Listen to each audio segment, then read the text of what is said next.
Hola, ¿qué tal? Buenas noches a todas y a todos. Gracias a la audiencia que nos acompaña esta noche. Y bueno, pues estamos en un webinario más de la serie Democracia y Elecciones, Reflexiones hacia el 2024, con el tema de la paridad de género en cargos unipersonales. Debo confesarles que desde hace mucho tiempo quería hablar ya sobre este tema, porque creo que en la teoría, pues se escucha maravilloso, obviamente, pensar que regular la paridad, ¿no? Para cargos unipersonales es un gran paso, es un paso relevante en la lucha por la paridad sustantiva, pero también es cierto que en la práctica hay muchas problemáticas que creo no se toman en consideración al momento de tomar ciertas decisiones y que nos deben llevar pues a reflexionar un poco más sobre este tema, ¿no? Pues como bien saben, siempre nos está comiendo el tiempo en estas charlas, así que voy a ser muy breve para no restarles mucho tiempo a nuestros invitados desde el día de hoy y pues como siempre daré una pequeña introducción del tema, luego se los presentaré a través de la lectura de una breve semblanza para después empezar a platicar sobre esto. Y bueno, pues lo primero que creo que tenemos que recordar para poner un poquito en contexto esta temática, pues es que en el 2019 tuvimos la aprobación de la reforma que denominamos o generalmente nombramos como paridad en todo, ¿no? Que se traduce esencialmente en una reforma a la Constitución y a la normativa secundaria para establecer ciertas directrices y la obligatoriedad de llevar la paridad hacia todos los cargos de los tres niveles de gobierno y exigir que la conformación de estos órganos sea paritaria. Sin embargo, dentro de estas cuestionamientos o estas reflexiones que han llevado tanto autoridades como los propios organismos políticos respecto a la paridad, pues la primera, creo que gran pregunta que existió fue si la paridad debe también abordar los cargos unipersonales como son las gubernaturas de los estados, ¿no? Y bueno, y en septiembre de 2021 el INE por primera vez emite un acuerdo en el cual establece que de las 6 gubernaturas que se iban a elegir en ese periodo, 3 tenían que ser postuladas para mujeres y 3 para hombres, ¿no? Esto llevó esa primera reflexión, el acuerdo fue impugnado ante la Sala Superior, la Sala Superior hizo ahí un rollito con su sentencia, pero al final terminó decidiendo lo mismo y vinculando a los partidos políticos para esos mismos efectos, ¿no? Pero también dentro de los aspectos relevantes que ha determinado la Sala Superior en este tema, yo destacaría 2 aspectos. El primero es el mandato hacia las legislaturas locales de regular el tema de paridad en las gubernaturas, ¿no? Y por otro lado, también el mandato hacia los partidos políticos nacionales de modificar su normativa interna para establecer mecanismos a través de los cuales se pudiera regular la paridad hacia los cargos de las gubernaturas e incluso establecer un criterio también de competitividad al momento de la postulación, ¿no? Y entonces, en este contexto, tuvimos después las elecciones del Estado de México y de Coahuila, en el que de nueva cuenta el INE emite un acuerdo y aquí otra vez la Sala Superior conoce de ese acuerdo, pero en este caso resuelve que el acuerdo del INE pues era indebido porque ya existía una regulación por parte del Estado de México y de Coahuila respecto al tema de paridad y destaca que este tema es una facultad exclusiva de los congresos estatales, ¿no? Que como que de manera supletoria era el instituto solo puede participar o regular en aquellos casos en que no exista una normativa estatal. Y luego tenemos pues este proceso, ¿no? Con 9 gubernaturas, de las cuales 5 se han decidido que deben ser candidatas, que se postulen candidatas y en 4 que se postulen hombres. De igual manera, pues fue un acuerdo un poco, de nueva cuenta, controvertido, ¿no? Y también llegó a la Sala Superior.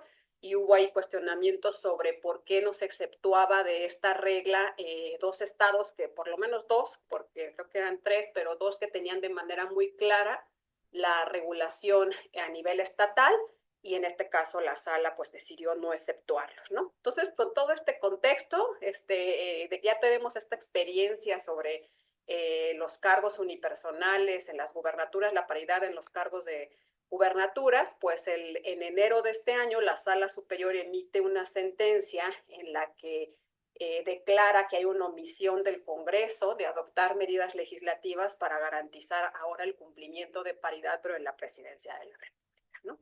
Entonces es un poquito el contexto. Hoy vamos, tenemos invitados a Osvaldo y a Geo. Voy a leerles una pequeña semblanza y pasaremos a platicar más del tema. Georgina de la Fuente es maestra en análisis político y medios de información por la Escuela de Gobierno y Transformación Pública del TEC de Monterrey y diplomada en elecciones, representación política y gobernanza electoral por el Instituto de Investigaciones Jurídicas de la UNAM. Es consultora en temas de democracia, elecciones, igualdad de género e inclusión para organismos internacionales como la Organización de Estados Americanos y el Instituto Global para el Crecimiento Verde, así como para instituciones nacionales e internacionales de la Banca de Desarrollo, Banobras y el Banco de Desarrollo de América del Norte. Es consejera editorial de la revista especializada en política y elecciones Voz y Voto e integrante del consejo asesor del think tank especializado en elecciones Laboratorio Electoral. Es integrante de la red de politólogas y colabora regularmente como especialista en materia electoral en diversos espacios de comunicación nacionales e internacionales.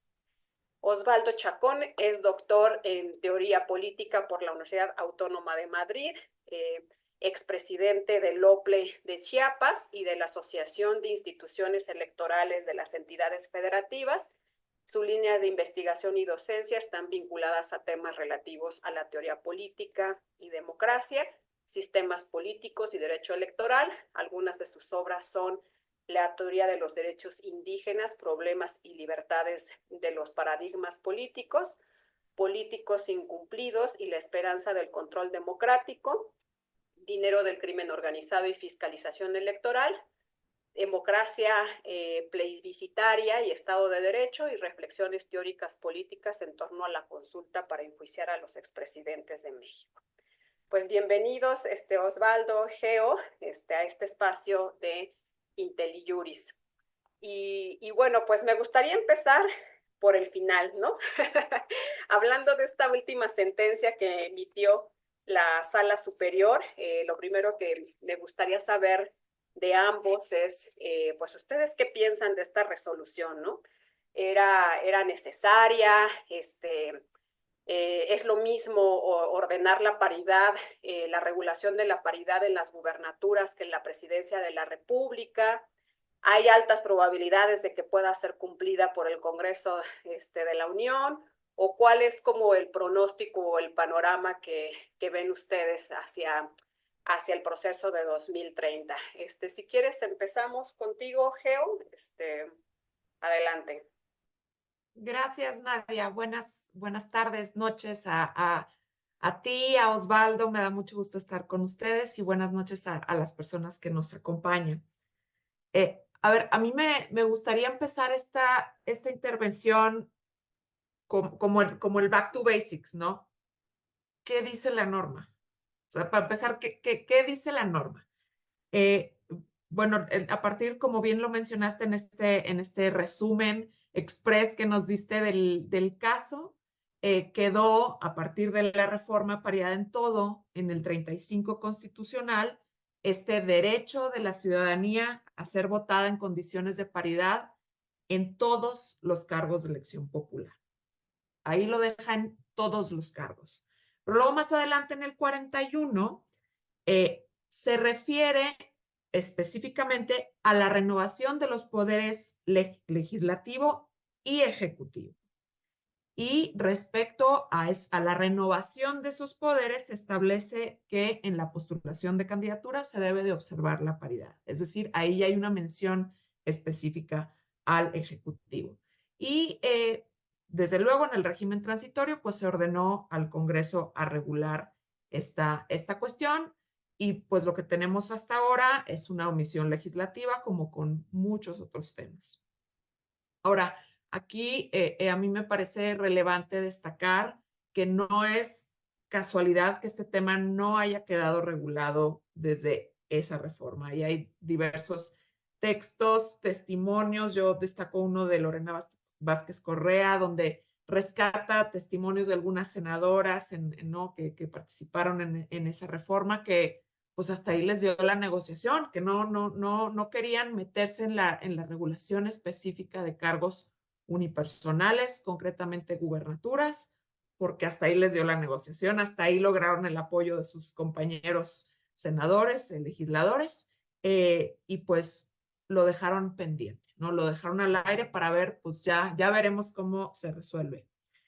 Ahora, además de digamos, de lo que se estableció con la reforma de 2019 de paridad en todo, me parece importante destacar qué obligaciones tiene México en el ámbito convencional, particularmente en el sistema interamericano, ¿no? Desde luego está la Convención Belém do Pará, ahí se establece el derecho a tener acceso, igualdad en el acceso a todas las funciones públicas. Pero unos años más tarde, que se firmó el Consenso de Quito en 2007, se establece, digamos, los compromisos para establecer medidas para garantizar acceso en igualdad de condiciones a todos los cargos públicos y entre paréntesis específicamente poderes ejecutivo, legislativo, judicial, regímenes autónomos, etcétera. Entonces, si destacamos o si analizamos cómo se ha ido construyendo, digamos, este concepto de igualdad sustantiva, particularmente en el contexto interamericano, tenemos claramente una que se ha trascendido, pues, de la igualdad formal que se promovió por muchos años a esta igualdad sustantiva en donde el poder es compartido entre hombres y mujeres. Hablamos ya de democracias paritarias más allá que de cuotas, ¿no? Eso ya está superado, evidentemente. Ahora, ¿era necesaria esta sentencia?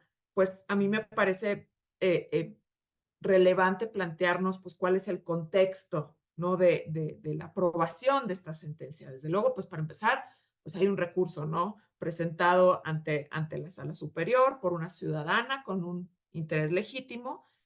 Pero ¿qué pasa concretamente en México? Bueno, desde luego sabemos todos, desde el inicio de nuestra historia republicana, pues nunca hemos tenido una presidenta, ¿no? Y el contexto de las gubernaturas, pues es muy similar, ¿no? Antes, ¿qué pasa con las gubernaturas? Por ejemplo, desde el 53 que nos otorgan a las mujeres el derecho a votar y a ser votadas, al 2020, poco después de que se aprobó esta reforma, pues tenemos que solo 2% de las personas electas a las gubernaturas fueron mujeres.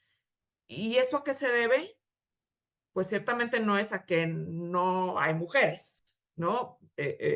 Si nosotros vemos concretamente los padrones, las militancias de los partidos políticos, que son los vehículos principales para el acceso al poder, pues tenemos que las mujeres conforman en todos los partidos políticos nacionales más de la mitad de la militancia, en todos. No hay uno solo en que no. Incluso hay 4 partidos políticos en que la militancia femenina supera el 60%. Estos son el PRI, el PRD, el PT y el Verde. Más del 60% de la militancia es femenina, ¿no? Entonces, ciertamente no es un tema de que no haya mujeres. Esto lo que nos dice es una serie de condiciones, de barreras estructurales respecto a cómo se toman las decisiones en los partidos políticos que, por más que esté una igualdad formal reconocida en la ley, pues simplemente son condiciones que imperan en los partidos políticos respecto a la toma de decisiones, de cómo se reparten los recursos, el poder, las candidaturas, los cargos que se toman por parte de los hombres.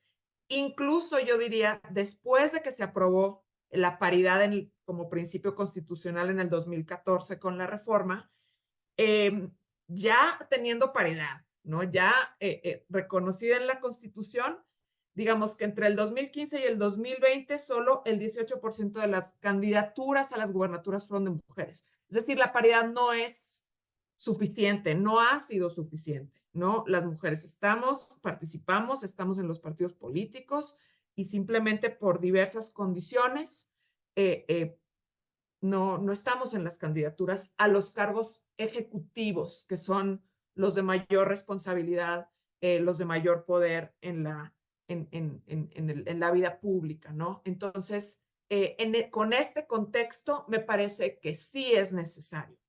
¿Qué va a pasar en el 2030? Evidentemente, lo que yo me temo es que vamos a estar en el mismo punto que nos encontramos el día de hoy. Vamos a llegar a una elección en donde va a subsistir la omisión legislativa y que el INE va a terminar reglamentando este asunto. Ahora, hay que decirlo claramente, y aquí es en donde es la divergencia que sostengo con esta sentencia, es que a mí me parece que esto es algo que al INE no le toca. La autoridad administrativa electoral no tendría por qué estar regulando este tema, ¿no? No debe ser responsable en establecer cómo tiene que operar este principio, no debe suplir funciones legislativas. Desgraciadamente, este ha sido el caso, no solamente con el tema de la paridad, o sea, vemos muchos otros temas, acciones afirmativas de otros grupos en situación de discriminación, el tema de la reelección, ¿no? En su momento, el 134 constitucional, pero desgraciadamente esto es lo que hemos visto, derivado de discusiones agotadas en el Congreso y la falta de condiciones políticas para regular estos temas, ¿no? Entonces yo hasta aquí dejaría esta primera intervención. Gracias. Adelante, Osvaldo. Bueno, muy buenas tardes, noches ya. Qué gusto saludarlas a ustedes y a la audiencia que nos acompaña. A ver, yo diría que en este tema, que además ya Gina lo ha explicado muy bien y en tu caso, Nadia, también has hecho una introducción magnífica, ¿no? Eh, Habría que primero ubicar o identificar el debate, ¿no? O la discusión en torno a esta paridad en cargos unipersonales. Y la entrada, creo, es como hacer un lado primero los prejuicios, ¿no? Es decir, no podemos entrar a este debate, a esta discusión, desde una posición prejuiciosa, porque la sigue habiendo, ¿no? O sea, sigue habiendo un sector preponderante en la clase política nacional, ¿no? Que no alcanza a comprender o a dimensionar la lógica y la justificación de las acciones afirmativas. Y tampoco es un tema nacional, ¿eh? O sea, las democracias del mundo están enfrentando una ola de movimientos reaccionarios frente a esta nueva generación de los derechos en serio, por decirlo en palabras de Working, ¿no? Entonces, habría que hacer un lado esos prejuicios, que ahí se mantienen, porque no abonan al debate o a la discusión. Simplemente ahí hay falta de conocimiento, información, ¿no? De por qué este tipo de políticas resultan pertinentes, pero seguimos escuchando voces de actores políticos cuestionando el por qué, ¿no?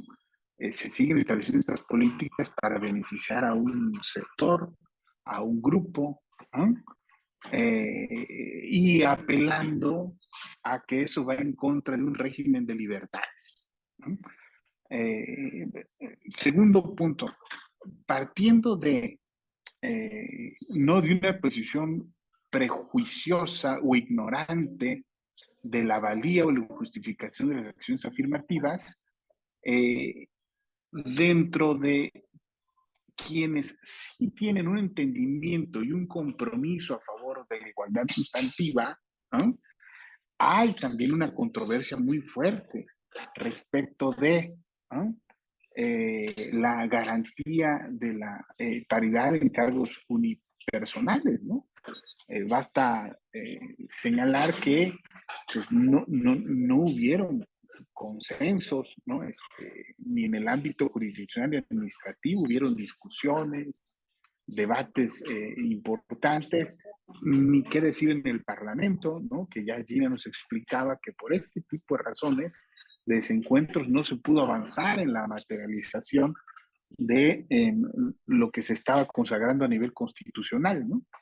Eh, y hay que hacernos cargo, pues, de esas diferencias. No hay un consenso respecto de si debería de garantizarse la paridad de estos cargos y lo más importante, no hay un consenso respecto de cómo hacerlo, ¿no? Que me parece ser el meollo del asunto, ¿no? Respecto de lo primero, eh, han habido voces críticas fuertes que consideran que de la reforma constitucional no se deriva necesariamente, expresamente, necesariamente, ¿no? La paridad para cargos unipersonales, ¿no? Uno de los argumentos más fuertes fue el que virtió el maestro Jorge Alcocer, ¿no? En sus distintas columnas, y su argumento era la Constitución no habla de paridad en todo, habla de condiciones de paridad para todos los cargos de elección popular, ¿no? Y él hace una interpretación de que ahí no se puede llegar a la conclusión, ¿no?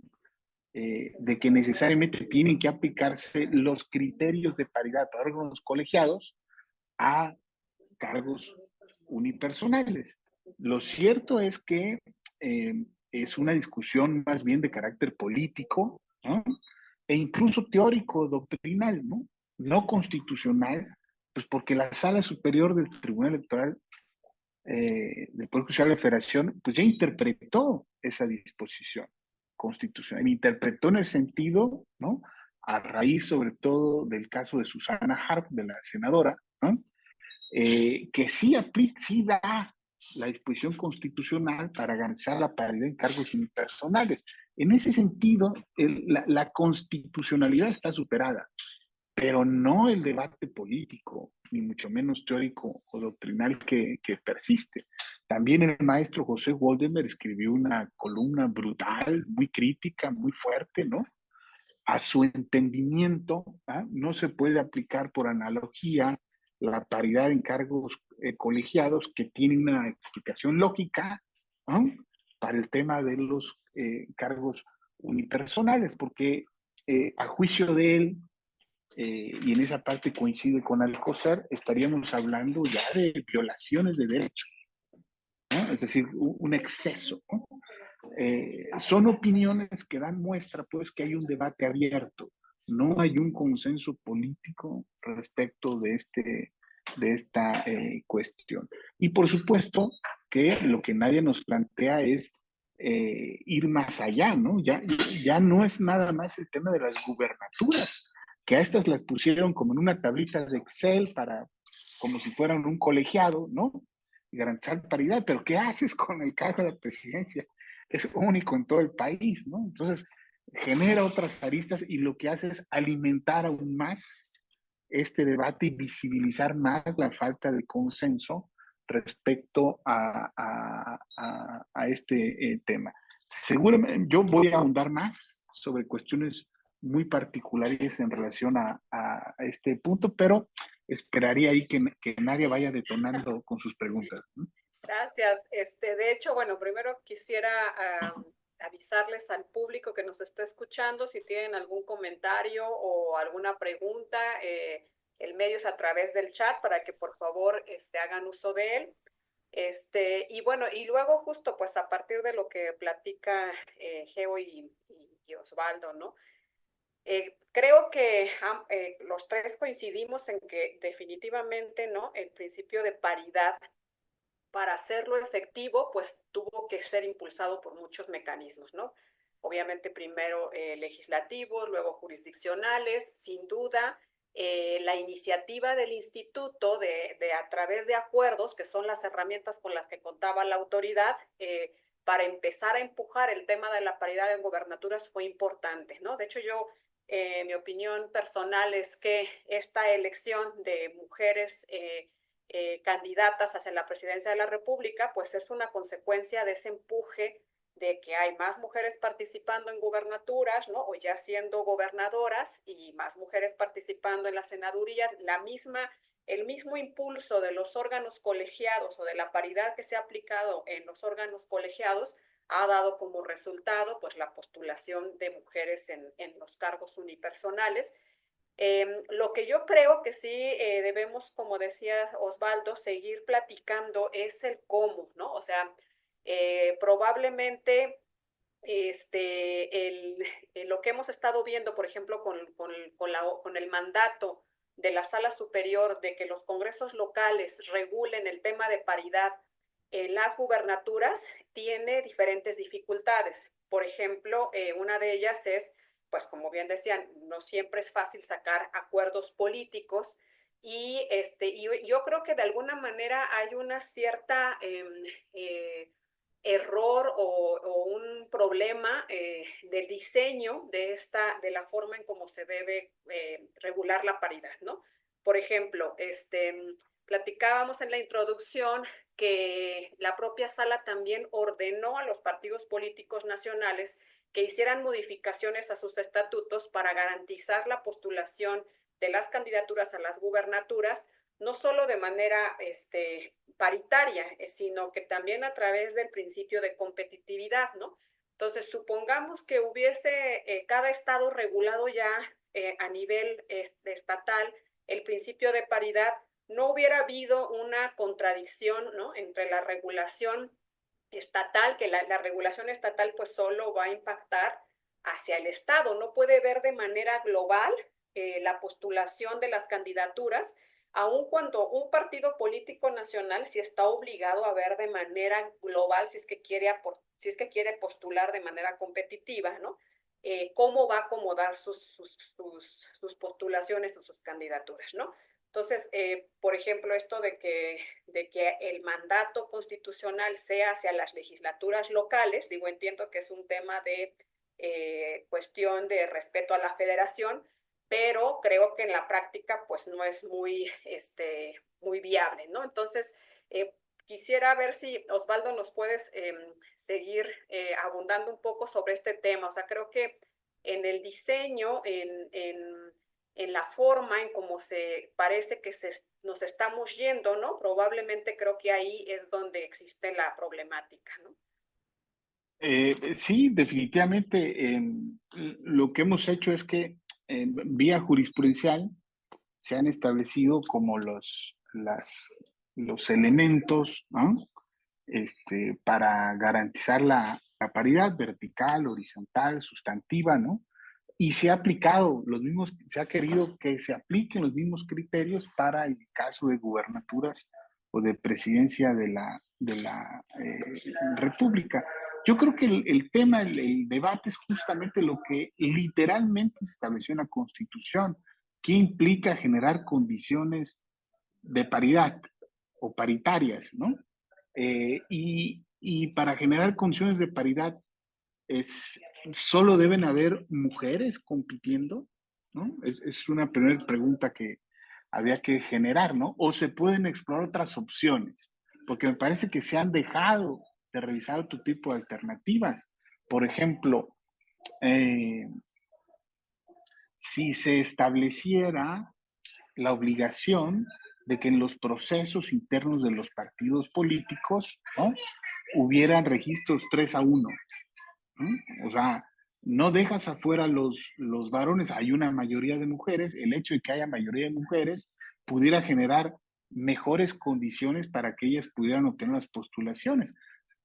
Otra, mejores condiciones competitivas, es decir, que ellas pudieran tener mayores espacios en radio y televisión y mayor financiamiento público. Es decir, creo que podemos generar condiciones para garantizar la paridad de otra manera, a como hasta ahora lo hemos hecho y que genera muchísima controversia y que sobre todo, ¿no?, genera mucha polémica en el cargo de la presidencia eh, de la República. Y hay que aprender de la experiencia que nos está dejando la paridad en gobernaturas a partir del acuerdo del INE, las sentencias del Tribunal Electoral Federal, ¿no? Se logró garantizar la paridad horizontal, es decir, que haya al menos la mitad, o en su caso, mayoría de candidaturas de mujeres, pero no dejó de ser controversial. O sea, hay inconformidades en muchos estados de la República, ¿no? Por lo que a tono de guasa yo decía en mi anterior intervención, ¿no? ¿Ah? El querer meter a todas las gubernaturas en una tablita Excel y considerarlas como si fueran parte de un colegiado, como si hubiera una asociación de gubernaturas, ¿ah? Que hay que partirla a la mitad, ¿no? Creo que ahí políticamente es un tema que no está resuelto, ¿no? Y en el que tendremos que seguir discutiendo y debatiendo. Es la mejor manera de garantizar el acceso de las mujeres a estos cargos, ¿no? O deberíamos explorar otras vías u otros mecanismos. Vean lo que sucedió con el tema de la alternancia, ¿no? Pues tampoco se cumplió, ¿no? Se dejó al ámbito de los congresos locales, la gran mayoría no legisló y los que legislaron, pues se les decía muy fácil, ¿no? Aplica para la siguiente, ¿no? ¿Ah? No, no para esta. Fue una manera muy fácil de todos patear el bote en el tema del cumplimiento de la alternancia de género. Y en el tema de la competitividad, pues el acuerdo del INE que avaló la sala superior también dejó grandes grietas y orificios. ¿No? Porque le dijo le dice a los partidos políticos, garantiza la competencia y me informas cómo le vas a hacer, ¿no? Hubo una discusión muy fuerte cuando se debatió este tema en el Consejo General del INE, porque algunas consejerías eran de la idea de establecer en los mismos cuadritos con el que se garantiza esta paridad transversal en el ámbito municipal, por ejemplo, legislativo, ¿no? ¿Ah? Que en función de los resultados anteriores se ubica la competitividad y se obliga a que haya paridad en cada uno de los bloques, ¿no? Y la mayoría no estuvo de acuerdo, consideró que era un exceso que le impusieran a los partidos políticos dónde iban a ser más competitivos respecto de otros lugares, porque ese es un criterio político, ¿no? Entonces se dejó al ámbito de los partidos que lo definieran. Bueno, pero dejarlo así tan abierto, ¿no? Garantiza que se cumpla el principio, pues está claro que no, ¿no? Entonces, la experiencia de París en gobernaturas nos está diciendo que es un tema muy complejo, ¿no? Y hay que aprender de esas lecciones de cara a materializar, pues, esta resolución de la sala, que nos guste o no, pues ya es vinculante, ¿no? Sí, y yo lo que creo, digo, obviamente, la sentencia tiene esa buena intención, ¿no? Pero sin embargo, pues sabemos que en la práctica, pues la complicación está justo en los órganos legislativos, ¿no? Pero suponiendo que, pues efectivamente, como bien dicen, ¿no? Ya está el mandato constitucional, es una obligación de las legislaturas, tanto locales como federal, como el Congreso de la Unión, de regular el tema. Pero el problema también está en que cómo se regula esto, ¿no? O sea, por un lado, digo, yo la verdad estoy abono o estoy más a favor de este ejercicio que hizo el instituto de agrupar gubernaturas, porque de esta manera se pueden implementar otros mecanismos, ¿no? Ahorita en este último caso se intentó lo de la competitividad, que pues se dejó, digamos, al arbitrio de los partidos, pero, pero pues hay otros criterios, ¿no? Como el poblacional también que pueden abonar, ¿no? Pero pareciera que al momento de regularlo ya en la ley, ¿no? Que la única forma que hay para regular es la alternancia, ¿no? Y es ahí donde creo que se viene la complicación de los cuestionamientos de si no estás tomando una medida, primero discriminatoria hacia el otro, hasta el género masculino, ¿no? Y por otro lado, incluso hasta perjudicial también al propio principio, porque pues así como cuartas que el siguiente proceso participen hombres, pues el siguiente no van a participar mujeres, ¿no? O sea, tendrías que ir discriminando a cada grupo en cada elección según corresponda, ¿no? Geo, ¿tú qué opinión tienes sobre este tema? Bueno, ciertamente está la vía de la alternancia, yo lo que veo, digamos, respecto a esta perspectiva que se ha tomado hasta ahora, que sea que se regule desde el centro, es decir, que se tenga que informar a la autoridad electoral, así como decía Osvaldo, pues con base en un Excel y ya los partidos ven cómo acomodan sus fichas. El problema que eso genera es que las decisiones, y esto es un poco de lo que hablamos cuando decimos que hay que aplicar la perspectiva de género para ver la solución de los problemas. ¿Qué pasa cuando las decisiones se toman centralmente? Que es uno de los grandes problemas que aquejan a las mujeres militantes de los partidos políticos, ¿no? Que los partidos políticos no tienen reglas claras para su participación. Las decisiones se toman por parte de cúpulas partidistas integradas mayoritariamente por hombres, por más de que estén obligados a que sus órganos de dirección se conformen de manera paritaria, la realidad es que las decisiones se toman de otra manera, ¿no? Se toman por parte de cúpulas y al final las principales afectadas, hay mucha investigación al respecto, los principales roles que tienen las mujeres en los partidos políticos, las que logran avanzar, las que logran empezar a cubrir más espacios en los puestos, en las candidaturas, pues son las que empiezan con el trabajo en el territorio, ¿no? En eso han probado ser muy efectivas las mujeres a nivel de territorio en este trabajo partidista y entonces se termina afectando a esas mujeres por una decisión que se toma desde las cúpulas para acomodar fichas desde la cúpula en lugar de aprovechando el trabajo territorial que realizan las mujeres en los estados, ¿no? Entonces, ciertamente, yo soy una gran, pues, impulsora, defensora del federalismo electoral. Sí considero que esto tiene que ser regulado desde las entidades federativas y ciertamente ahorita, digamos, la alternativa que se ha visto en las legislaciones locales que ya lo han, ¿no? Los congresos que ya lo han regulado, la alternativa principal ha sido esta de la alternancia en las candidaturas, ¿no? Y entonces ahí lo que tienes es una perspectiva de garantizar la paridad en las candidaturas, ¿no? Pero está esta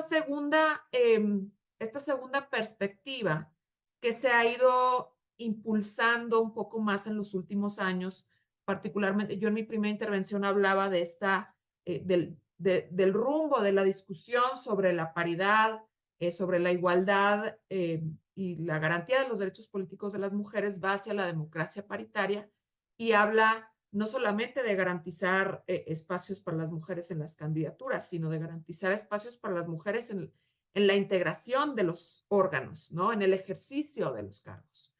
Y entonces hay esta segunda alternativa de sencillamente alternar el sexo de la persona que ocupa el cargo, ¿no? Así como que es una medida que se ha recurrido en muchos otros órganos, tanto públicos como privados, y que se concreta en concursos exclusivos para mujeres. Eso lo vemos en muchos ámbitos.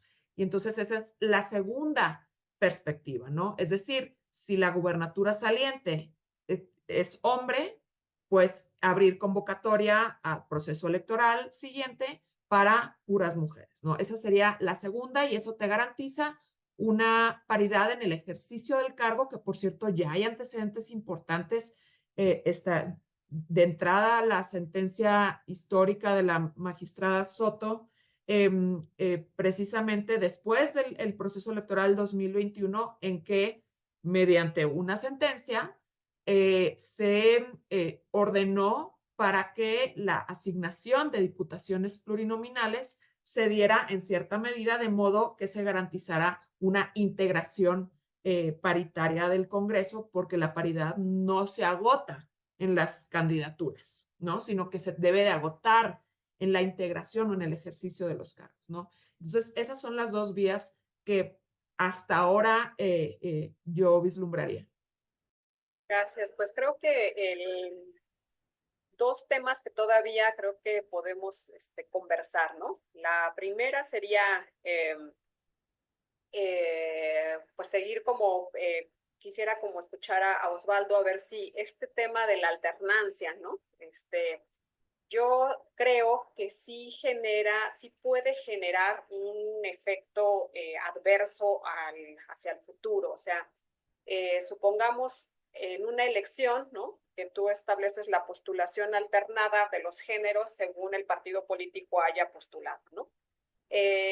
A veces, bueno, por lo menos a lo mejor en la gubernatura depende del partido político que postulen, ¿no? Hay partidos políticos que tienen un peso muy importante en la marca y entonces la verdad es que dependiendo, no importa qué género postulen, pues tiene altas probabilidades de ganar, ¿no? Pero sí hay partidos políticos que tiene que ver no solamente la marca, sino la persona con la que están compitiendo, ¿no? Entonces, si hay posibilidades o condiciones para que una determinada persona, sea hombre o mujer, pueda competir para una elección, ¿no? Le privas a un sector de la población poder competir. Y la otra es que a lo mejor el efecto que se causa en lugar de la paridad es la alternancia de partidos políticos en el poder, ¿no? Entonces, otra opinión que había escuchado por ahí era que realmente para garantizar que una mujer pueda llegar a ostentar un cargo como es la gubernatura o en su caso la presidencia de la República, tendrían que darse condiciones como las que existen ahorita para la presidencia de la República, ¿no? Dos mujeres compitiendo, digo, ya tenemos a un tercer candidato, pero en realidad al inicio de la elección eran dos mujeres compitiendo por la presidencia de la República, por tanto es muy altamente probable que una mujer gobierne el país en el siguiente sexenio, ¿no? Y se daba la alternativa de que fueran mujeres las que tuvieran que contender para una gubernatura, es decir, poner la regla de la alternancia por elección dependiendo de quién gobierne el Estado, ¿no? Por ejemplo, si hay un gobernador varón, entonces que la siguiente elección hubiera la obligación de que todos los partidos políticos tuvieran que postular candidatas, ¿no? Y de esa manera, por un lado, logras el efecto de que una mujer llegue realmente a gobernar al Estado y se dan más condiciones de igualdad en la competencia de esa elección, ¿no? Ese es un tema que es un poco llegar al punto de realmente materializar la paridad en los cargos unipersonales, ¿no? Y la otra es, bueno, pensando en que realmente, aunque está la obligación constitucional de regular el tema, pues sabemos que es muy poco probable que vaya a pasar, ¿no? Sin embargo, creo que el empuje, el discutir, el poner el tema en la mesa, pues sí puede dar para otros acuerdos políticos, ¿no? Y seguir abonando en seguir a lo mejor fortaleciendo ciertos aspectos de la norma o de las leyes que nos puedan dar mayores herramientas para tener condiciones de competencia entre las mujeres, ¿no? Que creo que ahí todavía existe pues mucho trabajo todavía por hacer, ¿no? Nombraban hace un ratito ustedes mismos los cuadros políticos al interior de los partidos, las condiciones de igualdad en la repartición de recursos hacia las candidaturas, entre otros aspectos, ¿no? A ver, adelante Osvaldo, si... Sí, yo, en el sentido de lo que ya se comentó, ¿no? Iría por la ruta de que la alternancia, pues sería un escenario ideal, pues con la alternancia logras necesariamente que van a ganar mujeres sus cargos, ¿no? Ahora, ojo, pero el tema de posibles violaciones a los derechos, pues está ahí, ¿no? La Corte, ojo, ya se ha pronunciado sobre estos temas en el caso de algunas legislaciones locales, ¿no? Entonces, ¿cómo resuelves el tema de no incurrir en violaciones de derechos y garantizar condiciones paritarias? Y yo insisto en rescatar determinadas políticas que pueden contribuir a que las mujeres sean más competitivas, ¿no? Pero mucho de ello pasa por lo que Gina ya observaba. O sea, mientras no avancemos en procesos más claros y democráticos internos en los partidos políticos, en la definición de sus candidaturas, difícilmente vamos a poder materializar este tipo de propuestas, ¿no? Más ahora que incluso con estas pre-campañas, ¿no? abiertas y sujetas a ninguna regla, ¿no? Pues claro que mucho más difícil para las mujeres, ¿no? Llegar en condiciones de competitividad al disputar candidaturas o postulaciones. Tendríamos que ir por allá, me parece, ¿no? En establecer reglas más claras en los procesos internos de los partidos para que entonces sí se puedan incorporar algunas acciones afirmativas que les permitan a ellas, aunque no hubiera alternancia, competir en mejores condiciones para obtener postulaciones y ganar, ¿no? Reitero lo que ya dije, una de ellas podría ser ni siquiera 2-1, 3-1, ¿no? Los registros internos de los partidos, ¿no? En relación a mujeres y varones. Y en la misma dimensión los espacios en radio y televisión y financiamiento público, ¿no? Y eso, insisto, nos pudiera resolver este dilema en torno a posibles violaciones de derechos que están como obstaculizando el avance en materia de la alternancia de género para cargos unipersonales. ¿Tú qué nos podrías decir sobre, pues, sobre a lo mejor lo que sí puede contener la ley, ¿no? Si es que no llegamos pues a los acuerdos políticos necesarios para realmente establecer una regla y además, bueno, porque como bien decía Osvaldo, o sea, creo que la alternancia también ya ha sido, pues la Corte no ha aceptado de manera clara, ¿no? Que sea el único mecanismo que existe para regular la paridad, incluso pues constitucionalmente no se establece que es el único método, ¿no? Pero creo que hay posibilidad, ¿no? De seguir abonando en otros rubros. Sí, a ver, quizá yo lo que diría para empezar es que no debemos de olvidar que ya tenemos una jurisprudencia que establece que la paridad debe interpretarse de modo que se otorgue un mayor beneficio para las mujeres, ¿no? Eso es para empezar. Y eso se traduce, desde luego, en una participación de las mujeres que trascienda un 50-50, es decir, reconocer, desde luego, que la paridad es un piso y no un techo.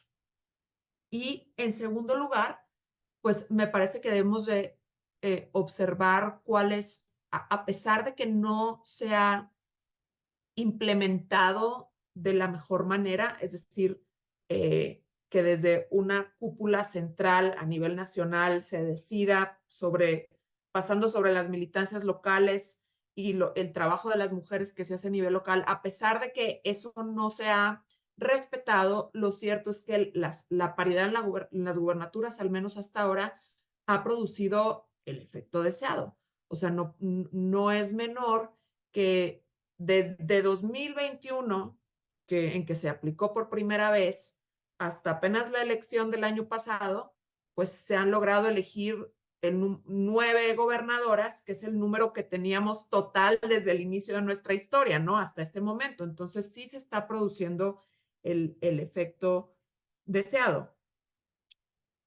Habiendo dicho esto, yo sí coincido en este sentido con Osvaldo. No me parece que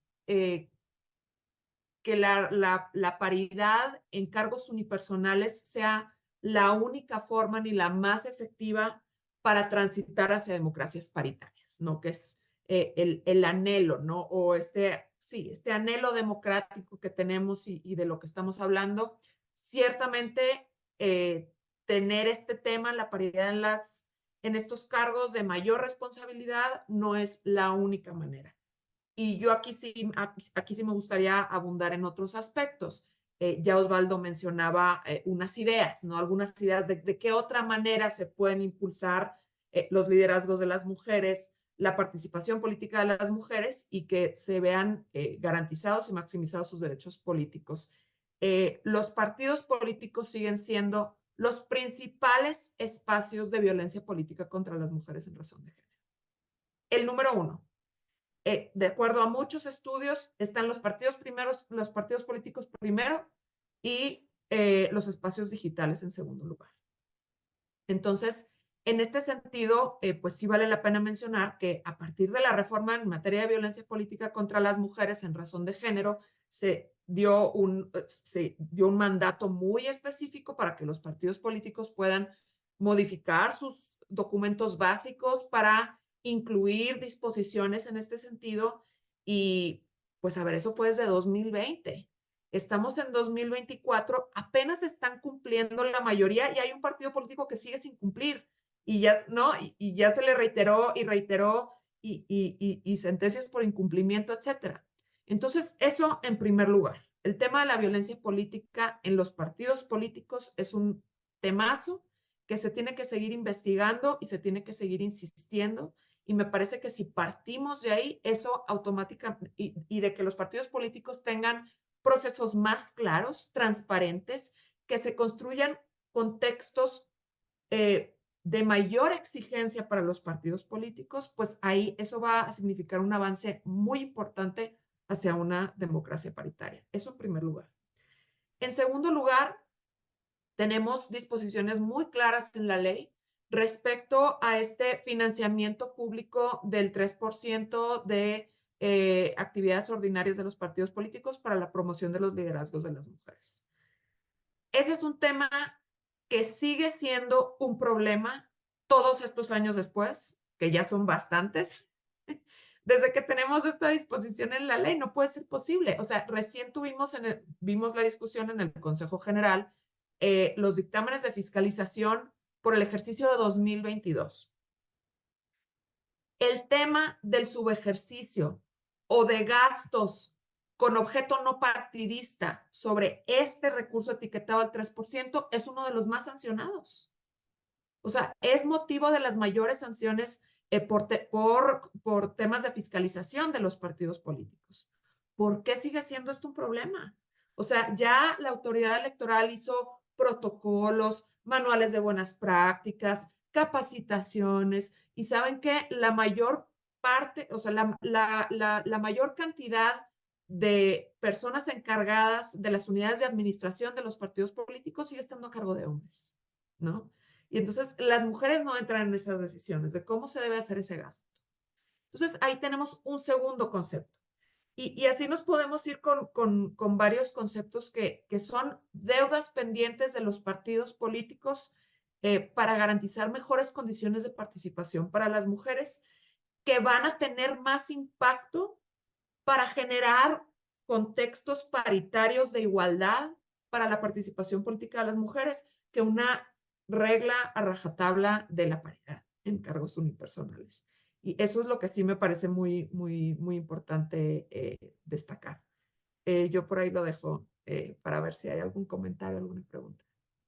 Sí, gracias. Sí, creo que la verdad, pues pusiste en la mesa dos temas muy importantes que se sigue todavía teniendo problemáticas a pesar de, pues, de tanta normativa y de tanta regulación o de presión que ha habido de las autoridades electorales, ¿no? También el tema de, pues aunque está regulado la violencia política de género en diferentes normativas, pues sigue habiendo problemas para las mujeres para acceder realmente a la justicia en estos temas, ¿no? Porque pues desafortunadamente las que a veces son más agraviadas, pues son las que tienen situaciones de vulnerabilidad más complicadas, ¿no? Y sí, lo del presupuesto, cómo se van a crear los cuadros políticos que supuestamente alegan los partidos políticos que no se tienen de mujeres si no se invierten, ¿no? En generarlos. Quería, bueno, leer aquí en el chat, pues tienen muchas felicitaciones y saludos a ustedes como ponentes. Me llamó la atención aquí una pregunta que dice, entiendo la importancia de lograr la paridad de género en cargos unipersonales. Existe un tema que me parece también relevante que requiere atención, es el tema de las candidaturas independientes. El resto es que logren participar en condiciones de igualdad y no como ocurre ahora con una regulación que parece estar enfocada en desalentarlas, ¿no? Digo, la verdad creo que la pregunta se refiere a las candidaturas independientes en general, pero me despertó a mí la inquietud también de que efectivamente aún si se postula además una candidatura independiente del género femenino, pues mucho más complicaciones va a tener, ¿no? Para poder acceder a los cargos públicos y para realmente poder tener una participación equitativa en un proceso electoral, ¿no? Entonces nos pasó, pues justamente en el proceso federal de la elección de presidencia pasada, ¿no? Tuvimos una candidata independiente a la presidencia de la República y que de hecho generó un criterio en fiscalización, ¿no? Porque tenía una desventaja en los recursos públicos que se le destinan a las candidaturas independientes. Entonces creo que ese es un tema que nos mencionan aquí. En realidad creo que es la único comentario o pregunta en relación a esto.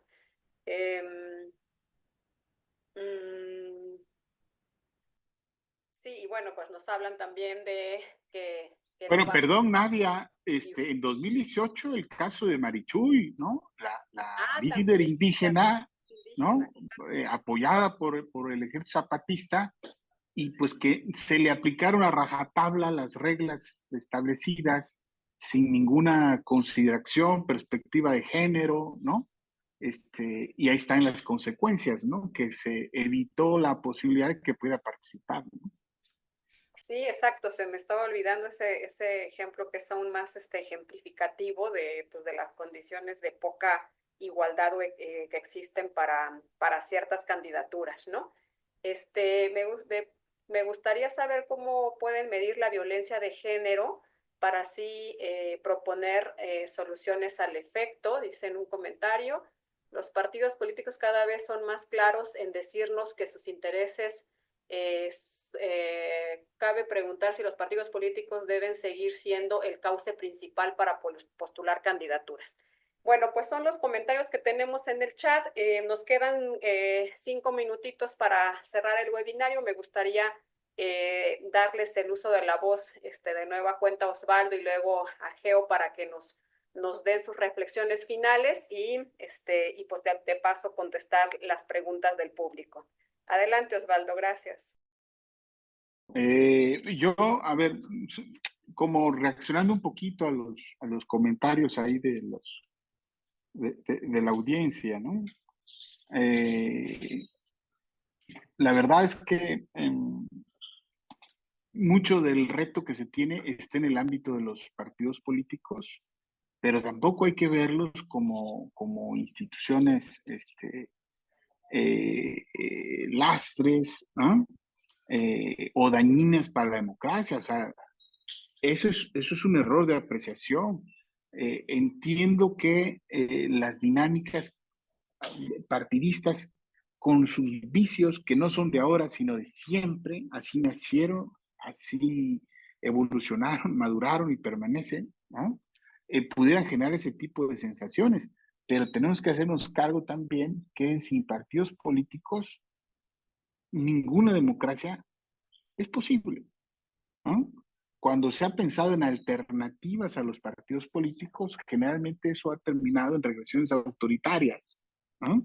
Entonces, hay que trabajar mucho con los partidos, pero entendiendo que son elementos sustanciales y fundamentales para el desarrollo de nuestra democracia. Y sí, mucho de lo que estamos hablando, de garantizar condiciones paritarias, está en el ámbito de ellos, ¿no?